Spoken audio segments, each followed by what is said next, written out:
বোন ভান্দানার পক্ষ থেকে শেষ প্রশ্ন, আপনার স্মৃতিশক্তি ও মুখস্থ বিদ্যা বিষয়। স্মৃতিশক্তি বাড়ানোর জন্য কি আপনি কিছু বলবেন? বোন, আপনি বললেন আমার স্মৃতিশক্তির ব্যাপারে, এটা আল্লাহ সুবহানাহু ওয়া তাআলার দয়া। স্মৃতিশক্তি নিয়ে কোরআনে কোনো আয়াত আছে কি না, লোকজন এই বিষয়ে আমাকে প্রশ্ন করলে যে আমার রহস্য কি, আপনার কি কম্পিউটার মেমোরি, রহস্যটা কি? রহস্যটা কোরআনে দেওয়া আছে। দাওয়া ট্রেনিং প্রোগ্রামে আমার ছাত্রদের জন্য আমি যা করি, আমি বলি তিনটা জিনিসের দরকার। প্রথমটা হচ্ছে, কোরআন বলছে সূরা আল ইমরান অধ্যায় নম্বর 3 আয়াত নম্বর 160, যে যদি আল্লাহ সাহায্য করেন তাহলে কেউ তোমাদের উপর জয়ী হবে না, আর আল্লাহ সাহায্য না করলে সাহায্য করার কে আছে আর? তাই মুমিনগণ আল্লাহর উপরে নির্ভর করুক, 1 নাম্বার আল্লাহর উপর ভরসা। দ্বিতীয় হচ্ছে, কোরআন বলছে সূরা আনকাবুত অধ্যায় নম্বর 29 আয়াত নম্বর 69, যদি সংগ্রাম করেন আল্লাহ সুবহানাহু ওয়া তাআলার পথে, যদি চেষ্টা করেন, জিহাদ করেন আল্লাহ সুবহানাহু ওয়া তাআলার পথে, আল্লাহ আপনার জন্য পথ খুলে দেবেন। দ্বিতীয়টা কঠোর পরিশ্রম। তৃতীয় হচ্ছে, আল্লাহ বলেছেন সূরা আম্বিয়া অধ্যায় 21 আয়াত নম্বর 7 এবং সূরা নাহল অধ্যায় 16 আয়াত নম্বর 43, ফাসআলু আহলা যিকরি ইন কুনতুম লা তা'লামুন। যদি না জানো তবে জ্ঞানীদের জিজ্ঞেস করো। তৃতীয় হচ্ছে টেকনিক। আমাদের দাওয়া ট্রেনিং প্রোগ্রামে টেকনিক শেখানো হয়, আর লোকজন বলে ভাই জাকির কৌশলটা কি?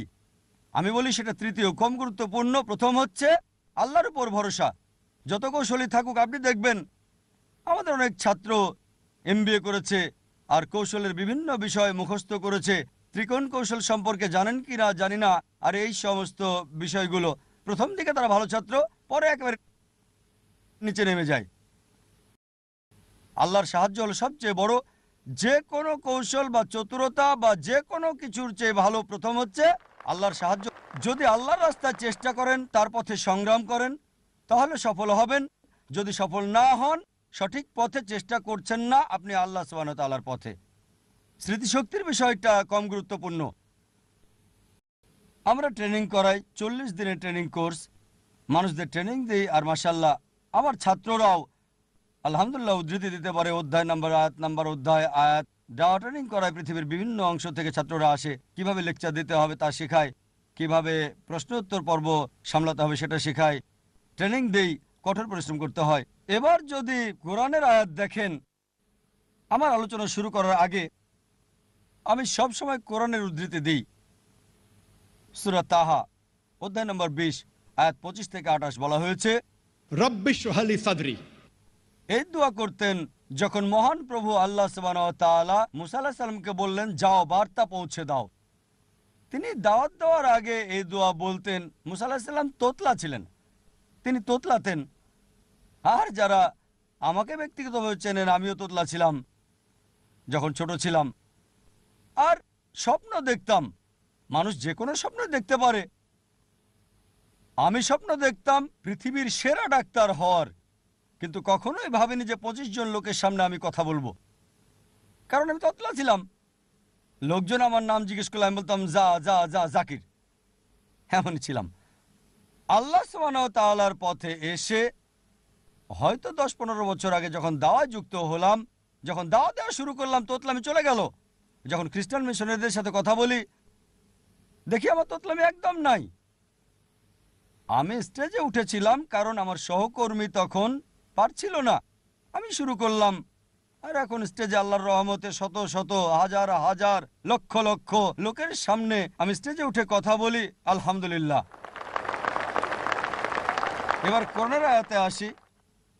যখন মুসাকে আল্লাহ সুবহানাহু ওয়া তাআলা বললেন ফিরআউন এবং তার লোকদের দাওয়াত দিতে, তিনি এই দোয়া পড়েছিলেন। এই দোয়া পড়েছিলেন সূরা তাহা অধ্যায় 20 আয়াত 25 থেকে 28 বলা হয়েছে, রব্বি ইশরাহ লি সাদরি। হে আমার আল্লাহ, আমার বক্ষ প্রশস্ত করে দাও, আমার সাহস বাড়িয়ে দাও, রব্বি ইশরাহ লি সাদরি ওয়া ইয়াসসির লি আমরি। এবং আমার কাজকে সহজ করে দাও। রব্বি ইশরাহ লি সাদরি ওয়া ইয়াসসির লি আমরি ওয়াহলুল উকদাতাম মিন লিসানি ইয়াফকাহু কাওলি। এবং আমার মুখের জড়তা দূর করে দাও। কারণ মুসা আলাইহিস সালাম তোতলা ছিলেন, আমিও তোতলা ছিলাম। আমার মুখের জড়তা দূর করে দাও, যাতে তারা আমার কথা বুঝতে পারে। যে সমস্ত লোককে দাওয়াত দিচ্ছি, আমি আল্লাহ সুবহানাহু ওয়া তাআলাকে বলি আমার বক্ষ প্রসারিত করে দিতে, আমার কাজ সহজ করে দিতে, আমার মুখের জড়তা দূর করে দিতে, যাতে লোকজন আমাকে বুঝতে পারে। স্মৃতিশক্তির জন্যও এই দোয়া পড়ে যেতে পারে। তবে প্রথম হচ্ছে আল্লাহর উপর ভরসা করা, দ্বিতীয় কঠোর পরিশ্রম করা, আর তৃতীয় হচ্ছে কৌশল। আশা করি উত্তরটা পেয়েছেন।